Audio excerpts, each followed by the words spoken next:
So I'm really pleased to welcome you on this panel on fleet renewal, new build options, and a little bit the strategy behind.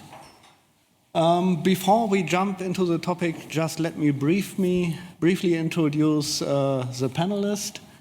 And I would like to start with Laura Langh-Lagerlof, Managing Director of Langh Shipping. Just beside me, John Lycouris. I hope I pronounce it correctly. Very well. CEO of Dorian LPG. More on the right-hand side, at least from my point of view, it's Constantin Baack, CEO of MPC Container Ships. And last but not least, Tim Ponath, the CEO of NSB Group.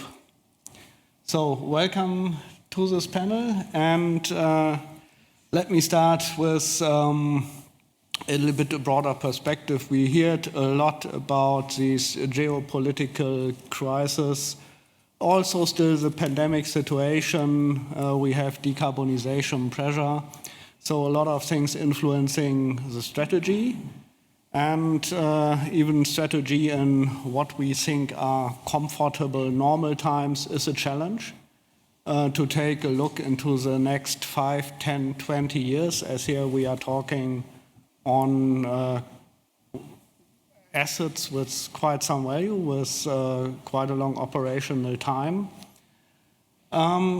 So let me start with Constantin asking you, how do you direct and tackle these challenges regarding the strategy, mid to long term? Are there special sources where you get the needed information on? Where do you get some security on the decisions you make? Yes, good afternoon, first of all. Thanks for the question, Olaf. Obviously, we live in a world that is predominated by uncertainty, and that is not just the political and macroeconomic environment. It is also the question of fuel availability, decarbonization of the industry, and there are still a lot of question marks. So I think that is, I would say, the starting point, and at least in my book, that means you need to be a bit more cautious in taking decisions, and you should probably not run into it. We, at this stage, at least have the benefit of having a good cash flow backlog, so we don't necessarily have to renew the fleet tomorrow. We can sit and wait. I think in this market environment, one has to be a bit more selective in decisions, in particular when it comes to new builds. But one should also not sit on his hands in a way. So the way we have approached it is, first of all, we are very actively engaged in various initiatives. We take part in, for example, in the Mercer McKinney Center of Zero Carbon Shipping. We have seconded a colleague there. We are actively exchanging views with others in the industry, because I think you will not be able to tackle these challenges on your own. We are also invested in, for example, a synthetic fuel startup. So we are kind of making human resources as well as capital available in order to, intensify the exchange with others and get a broader picture. Having said that, we're also actively involved in new builds. For example, dual fuel methanol vessels that we have ordered, because I believe you can sit on the sideline and wait, but you also need to get some sort of exposure, also financial exposure, to really step up the learning curve. So it is a matter of making resources available, interacting with others, and certainly try to work hand in glove with the customers, because in the end we are just tonnage providers, at least our end. So we would always listen and interact with our customers. And on the back of that, we have, for example, developed dual fuel methanol vessels with a 15-year time charter attached. So this is kind of, in our view, the way to move forward, selective on growth, yet getting exposure, and then also transacting, extend the learning curve in a way, and take that as we go. But not rush into things, be patient, but not sitting on your hands is probably my position at this stage. Thank you very much, Constantin. So, very comprehensive answer, already addressing a lot of items that I just have in the back of my head. But may I take, Laura, is there something from your perspective, as I guess your company is a little bit different from MPC, is there something that influences your strategy in a little bit different direction? Well, at least I could say that you were mentioning that not rush into things, so probably many would see us as an owner who truly has rushed into things and taken our size, small family-owned ship owner from Finland, and now suddenly, well, we have 10 vessels in the water sailing, and then now suddenly 6 new buildings on order. So many could truly think we have rushed into ordering, and yeah, it's our strategy. We are placed far away in Finland, and maybe we don't get all the information as fast as everybody here in Hamburg. And we can always exchange views. I learn a lot in these discussions when I sit with people and listen to the panel discussions here. But it is something that how we ended up ordering so many vessels now at the moment. So we used simply the opportunity. We had customers who were keen to go through the deals, and then we just cold-headed thought that okay, let's do it. Now it's the opportunity, and these opportunities do not come every day, and let's do it. In a way, we can of course then comfort ourselves with that most likely we will have the vessels in our fleet for 20-30 years, all going well, and there will be times when we think that it was a horrible mistake to place these orders, and then hopefully after latest 10 or 15 years we will think that okay, maybe it in the end was a good decision anyway. So luckily placing new building orders, there will come good times and bad times during the lifetime of the vessel. So that way I don't think it's so critical necessarily when you make a new building order, because it's impossible anyway to know what will be in the next few years. Then maybe John, as you are running on a very special segment, LPG, is there something that influences your strategy a little bit different to what we have heard, or is it more or less the same factors, the same KPIs, whatever drives you? Thank you very much, Olaf.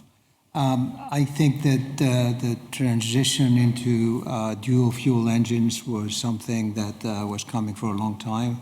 The LPG engine came a bit late for us to move on to LPG engines. We wanted to have LPG engines back in 2013 and 14 when we were ordering the ships, the fleet that we have. But unfortunately, the LPG engine was not there. It is here now. And we have 1 ship on order, and then we have 3 ships chartered in. I think LPG is going to be a good transition fuel for the future. It's a lower carbon emission, one of the best in the industry on a well-to-wake, probably much better than most of the other alternative fuels in front of us right now. And therefore, we believe that that's one of the greater, benefits that we get out of working with LPG ourselves. So, and we think it's a great transition fuel for the future. Thank you very much, John. Tim, is there anything to add from your end? If I'm correctly informed, you have diversified a little bit, not only on containers anymore, but also in tankers. Any specific looking forward, more segments, other segments that came to your mind? Based on our history, we've been strong in containers. Over years, we've always managed tankers as well, and been in the offshore business with wind turbine installation vessels as well the last 10 years. But we, of course, look into other segments going forward, but considering the situation on fleet renewal, it is, of course, at the very moment quite challenging. If you look to the prices, they may come down.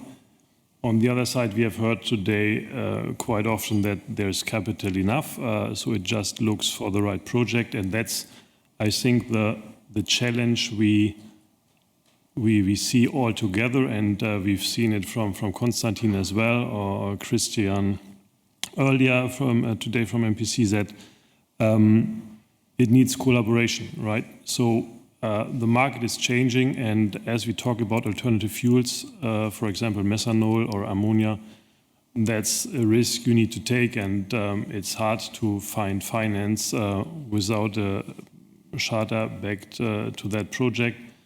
And that brings all the players, must bring the players closer together. And that's something we were working on, and we have currently new builds under construction for one of our owners, but at the very moment he was very, very uncertain about which fuel to take, and so from that point of view they are still conventional, which I'm not very happy about, but at the end we are to a certain extent as well, we can only recommend what we do, but the owner at the end makes the decision. So from that point of view, I think collaboration is a key. We have done a project in 2014-15, 5,000 ton TU LNG propulsion. That we've been very early at that time, but then Crim and Ukraine, the Crim crisis hits us, and this was what we heard today very often, a very particular trade. One area of loading where LNG was available that days already, and one port of discharging 10 vessels in a row. But that's I guess one of the particular topics, at least for us in the years to come, to bring these parties together on projects to drive the change, because at the end we're sitting in one boat, and that's part of our strategy, to find the right partners to make it happen. Thank you. Yes, Laura, please. Yeah, I could add two themes that I fully agree with you, that probably this traditional setup with owners and charterers, the present situation will force owners and charterers to probably cooperate more already at the beginning of a new building project, and many vessels maybe are already purpose-built for a specific fuel type due to the charter, close cooperation with the charterer, because if you know on which trade the vessel will be employed, then it's easy to choose some more or some of the alternative fuels, so to say. Exactly. But then again, if the new building is not dedicated for any specific service from the beginning, so then it's much more difficult to make the decision. And that was exactly the issue in back in 2015 when this one option failed. We were looking for another charterer, but then it was too specific, right? He told us it's a too specific design for today's trade. The charter or the cargo will not pay, and we may see that this repeats for the new fuels as well. So that if we remember the slides earlier today with the fleet renewal program, and then you see that it's all around the world, right? But if you start to employ this vessel on specific trades, then of course the volume for these vessels needed is not reflecting the fleet to be renewed. So, and that's, I think, something which it was LNG 2015, right? So today LNG is not an issue. Maybe today, as Constantin said, it's methanol, where you have a dedicated trade. Maybe in 5 to 10 years' time, it looks different. But then there are other subjects on the fuel as well. But that's for a later one, right? Thank you very much. I think we are already very much into decarbonization. So I might take a step back and would like to ask you to which extent decarbonization really drives your strategy and your decisions. I mean, we have here today, more or less in all panels, in all speeches, very much about decarbonization, the most important and driving theme in shipping, I guess. But in practice, what do you think? Laura, maybe start with you? Yeah, sure. For us, decarbonization is high on the agenda.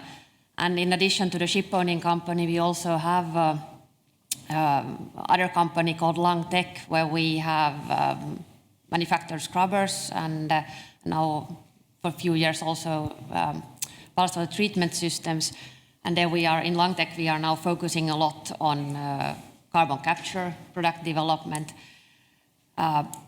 For sure, shipping needs to go for fossil-free fuels, but before we are there, I would say that carbon capture will be also one step in the development towards renewable fuels. And for us, for instance, so we are doing the product development in Langh-Tech for carbon capture, and then the target truly is that for the new buildings, which we will, there is 2 series that we are building. So for the later series, we are then targeting to have a carbon capture system installed around about 2024, and the first vessel will be delivered. So that's kind of a small task we have taken for ourselves to develop carbon capture. Yes, John, Just like Laura, we were also interested in scrubbers. We built our ships with scrubbers. Yeah. Back in 2015, we took delivery of 2 ships with scrubbers because we wanted to be there with cleaning our footprint early on. It was, and that was the reason also for the dual fuel engine we wanted back in 2013-14. But unfortunately, MAN would not produce that. There were other interested parties ahead of us, and we were too small of an industry of LPG carriers. So we installed scrubbers. We did 10 scrubber ships in 2020, 19 and 20. And I wish we had done more. And probably it's we would. Too late. You it's not. It's never too late. And also, of course, carbon capture. But what does that all mean? It all means that the industry is not producing ships that are have a good footprint and as emission-wise. And that we could collaborate as much as we want and talk as much as we want, but if we don't have the products that we could use for better, emission profiles, we're not going anywhere. So I think it starts with the shipyards. I think it starts with the MANs of this world that need to produce engines that are a lot more efficient in emissions. And we will do our share with operational improvements and technological improvements as much as we can, the low-bearing fruit of the trade that we can do, and we know what to do to fix the performance of our ships to meet not only the regulations of tomorrow, but the regulations of the next 3, 4, 5 years. However, we need technology to take us forward. Maybe just, Olaf, from my side, obviously decarbonization plays a key role in our decisions as well, but I think it's more the path towards decarbonization that is very important, and obviously the regulation that goes hand in hand with it, the uncertainty that comes attached to the regulation. So I think in most of the decisions today, be it fleet renewal, be it investments in existing ships, be it interaction with charterers, a lot of that is dictated by the ultimate uncertainty of how do we actually achieve the decarbonization. And at least as far as we are concerned, I mean, I think you need to take certain decisions, but you also shouldn't rush into things. Laura, back to our discussion earlier, because I think you still, as a company, you still need to earn money, right? You cannot kind of invest in things that might be outdated tomorrow. So you should take it step by step, in my view. Unless you have enough money to do silly stuff, we really want to, take it step by step. And I think collaboration, as I said earlier, is key, because effectively, I mean, we wouldn't order as a pure tonnage provider, we wouldn't order ships on any propulsion technology or fuel on speculation in absence of at least some feedback from the market, or ideally, obviously, a charter constellation. So the way we have at least entered into our dual fuel methanol project is we have the cargo side on board, which is very unusual for the container industry. So we have a 15-year COA, we have a charter party that is 15-year. So throughout the chain, And I think that is important, that projects take way more time. One cannot expect that that comes overnight, certainly not in the smaller, more niche container segment. And therefore it requires collaboration, it requires commitments. And therefore I think decarbonization does its job in setting targets and making sure we do not overshoot on pace in entering into any commitments. At least that is the way we take it, and the same applies obviously on the existing fleet. Very important as well. We haven't discussed that a lot on this panel yet, but I would pause here for a second. But I think that is also very important because that has to go hand in hand with the fleet renewal as such. Thank you very much, Tim. Yeah, exactly. To Constantin, what he said, and this is we heard this buzzword today quite frequently, CII, and that's the other side of the medal today, right? If you're talking to charterer and we need to find agreements by the end of the year, that they used to say that in the past they were bleeding on technology changes and things like that when we had other things, when we were talking about slow steaming, turbocharger cutout, propeller modification, etc., what we did already. But now, with the CII, as it's so much affected by the ops profile, which we do not influence as a tonnage provider, I cannot even recommend what retrofit I need to adapt, because if they change the ops profile, then everything is bust. So, and that makes things even more difficult, right? So, and so from that point of view, the owners are currently making quite a lot of money, and they provide, let's say, a low 7-digit budget for a retrofit. And I said, I would love to do so, but as we see from analysis of our fleet, that before docking the vessel was a C level, and then we thought, okay, it will be B, but the ops profile changed, and then it was suddenly D, even though there was new paint applied and things like that. So, and that makes it so difficult. It must be a joint approach to reach the targets. Thank you very much. This leads to immediately at least 2 questions from my side.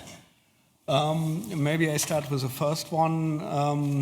Coming back a bit to the regulations, we heard a lot about CII, and I do not want to go in any detail if it's meaningful, if it's fair. But fair in another aspect, what do you think? It is a level playing field between new builds and investments in existing ships? Me? Tim, please feel free. Anyone else?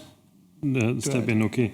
So maybe I start on that. And that's exactly what I just referred to, that do we compare apples with apples, right? So the new build has, of course, an advantage, but on the CII side, we have still issues with this calculation. And I know that one day we need to start with these rules, and that's absolutely fine. I used to say to my employees and colleagues, 80-20, right? So we shouldn't wait until it's 100%. We should start and then we should review. But when I hear that they want to review it in 3 years, then I'm really afraid, because we figured out, for example, for our tankers, if instead of waiting on anchorage for cargo, if we are sailing in circles, we improve CII. So, and this is such an easy calculation. So why does this formula consider this kind of optimization, right? So, and level playing field, as you said. So, as we have such a big fleet in operation, we need to have an apple-to-apple comparison between new builds and fleet in operation in these ratios, right? So that's from my point of view, an important point. John, you have a very strong opinion on new builds and how, let me say, they should look like in the future. What do you think about a little bit comparing the situations going for a new build on the back of your decarbonization strategy? That was the reason why we have not gone on to a new building program because we don't feel that the product is good enough for the future. The ships that are being built today with just barely a dual fuel engine is not enough to make it to 2040. Dual fuel engines will be able to take us through to 2030s, but definitely not in the 2040s. So you'll need to do more. And of course, what is more is a different fuel, completely different fuels, or fuel cells, or hybrid fuels, or hybrid vessels that will be able to go down to zero. So I don't see any of that being discussed. So we're left with the opportunity to do what we could do with our existing fleet, improving our performance, optimizing operationally and technically, and then we're going to look at the carbon capture, because that's probably the best way to achieve a great result in our emissions. And then we will wait and see what technology can help us go to zero completely in the future. Yes, Laura, please. I fully agree with you, John, that carbon capture is also, in my opinion, a way forward. But one thing, when we were talking here about the regulation, so at the moment it's still lacking from the EEXI, for instance, that carbon capture would be made or done. So there is in the regulation box quite a lot still to do to add that, because it's at the moment not yet there.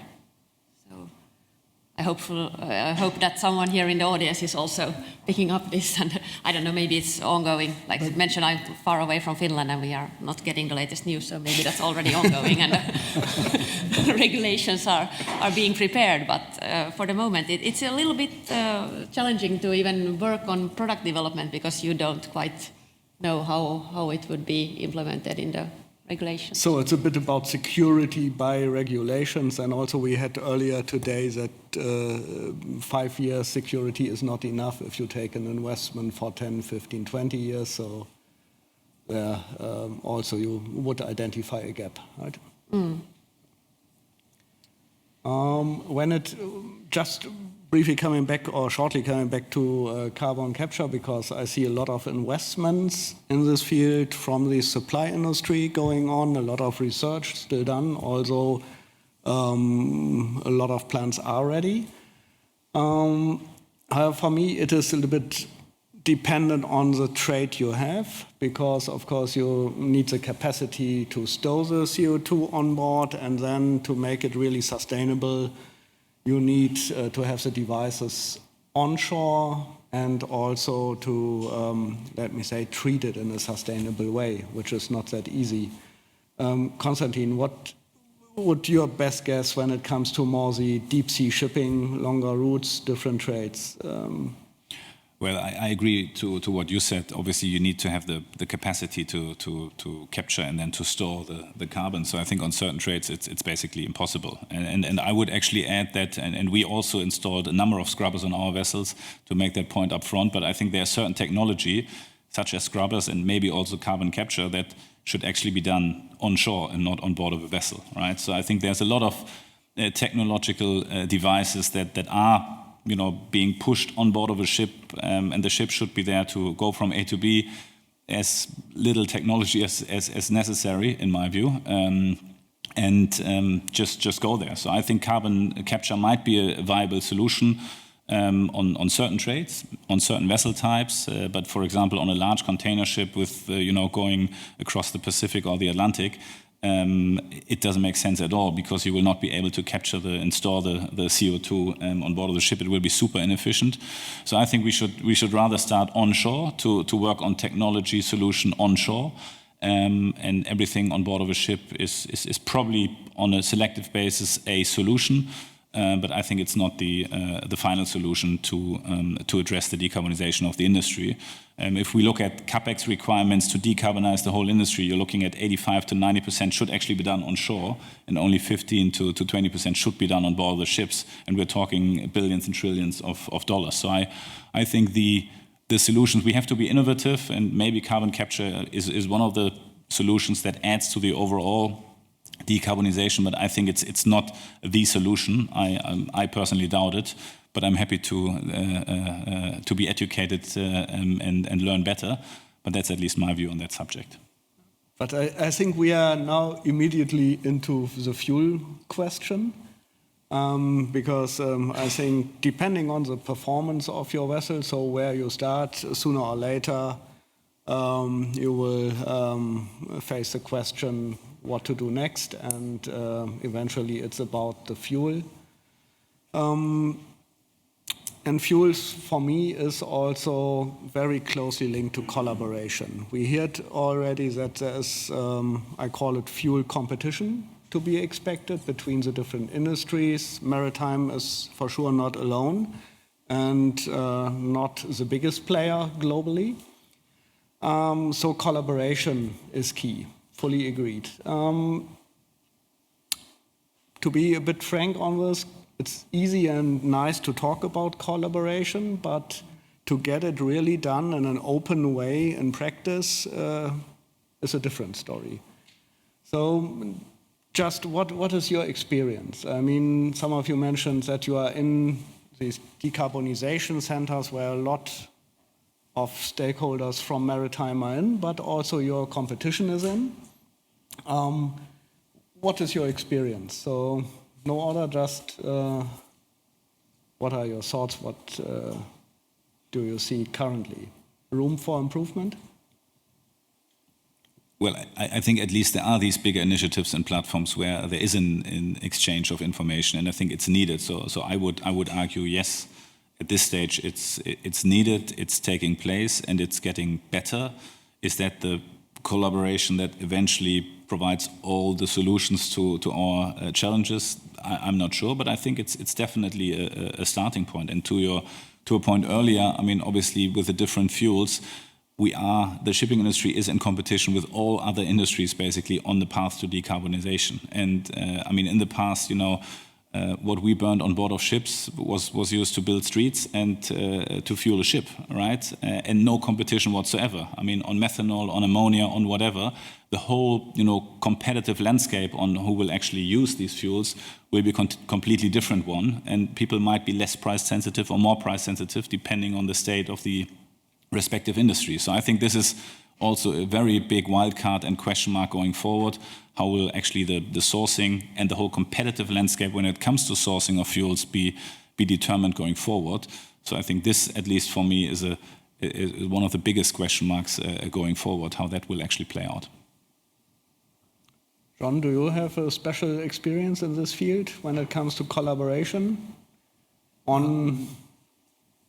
No, I have not seen any collaboration. We are in most of these labs of collaboration where we exchange ideas, but I have not seen anything productive coming out of that for the time being.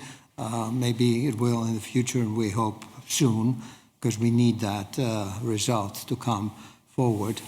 For as much as alternative fuels are concerned, I think everybody is going to try something different, and it's just an effort to try to get us to perhaps 2030 or 2040. I repeat again, we need something better than that, and we need ships that can do a lot more things than just burn an alternative fuel, and ships that can emit less emission. The industry is doing it ashore with various methods. I agree, industry should improve as well. But I think shipping can improve as well with new technology. Yes, absolutely. Maybe time is running, so very interesting discussion. Yes, please. Maybe one additional comment, and I mean, we have seen a positive outcome out of collaboration as we, for example, ordered dual fuel methanol vessels with various stakeholders involved, with long-term commitments, the cargo side, the charterer, and us as an owner. So I think this is an outcome of the process of trying to establish the first, green transportation corridor in Northern Europe. And then we built these vessels now. Well, will the green methanol be there as of day one? I'm not sure, but it's about optionality. So we create optionality. and that is an outcome of collaboration. So I think there is, and I agree, this is a niche product, so to speak. It's not broadly available for all the main lane trades or container trades globally. But it's a starting point, and to establish certain green transportation corridors is something we at least are ambitious to take part in, and do that in an economically viable way. And therefore, I think there are a few data points, at least when it comes to successful collaboration, in my view. Thank you. Very and good. I also, like we mentioned here earlier, so I think that at least collaboration between owners and charters has increased already a lot due to the big variety of fuels to choose between.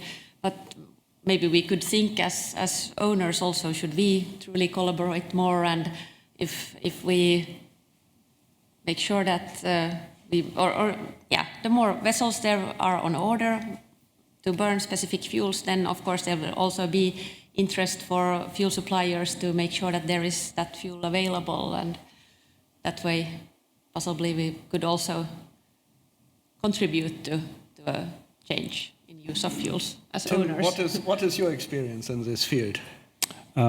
I would like to reply to Laura or add something. And collaboration, of course, we talked about charterers and owners, but at the end it's about sharing knowledge, right? We've had the same with the first scrubbers installed, and then it's about that you share your knowledge, that you're not, be a closed shop and do not share what you have experienced, because these new fuels have their own challenges, right? There's no need to go into it, but we heard about ammonia today, that maybe 2 ports and a very specific crew. So it's a safety issue, it's a training issue, and if you see how many seafarers are out there and need to be educated on these systems, and so that not every one of us is doing his own experience. So I think as well, in between the owners, the managers, beside these working groups finding the right fuel, we should team up and sharing experiences on the ops, because otherwise, if every one of us is learning in parallel, we hardly make same mistakes in a very serious business with absolutely important safety requirements, as these fuel will be different compared to HFO, right? This brings me in very short time to maybe my last question to you, but just popping up. We talked already about HR, so human resources, and what we see is that already now for vessels running on LNG, you need really a trained crew, and it's a quite rare resource.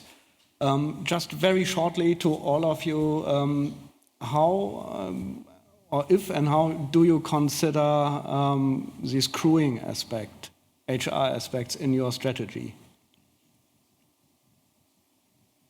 Well, education is the first thing that needs to be done. The crew, the technical people will have to take courses. We are taking delivery of 4 ships in 2023, which are going to be dual fuel.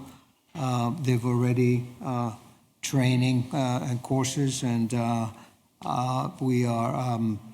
they have gone to Copenhagen to learn about the dual fuel LPG engine in particular. And so, of course, it is a very important issue to train the crew and to train the chief engineers and the chief mates, the second engineers and the chief officers of how to operate those ships. This is a very serious matter, and we have already taken steps for that, because that's the only way to do it safely and efficiently. So crew retention or staff retention becomes a little bit higher on the agenda. Absolutely, it's one of the major ways. And I mean, we value our crew retention, and we pride ourselves on that, which is over 95%. Is this common sense to all of you in the panel? Yeah, absolutely. Yes. And I think that could be one area where ship owners could cooperate more to make working at sea more attractive for youngsters to choose it as when considering what to study, because we I think we all see that there is a lack of seafarers and especially engineers. So we need to make sure that work at sea is attractive for youngsters. So, unfortunately, I really need to thank all of you already now. We could talk, I think, for at least additional 40 minutes. Very interesting insights for me, at least. I hope also for all of you. Thank you. Thank you.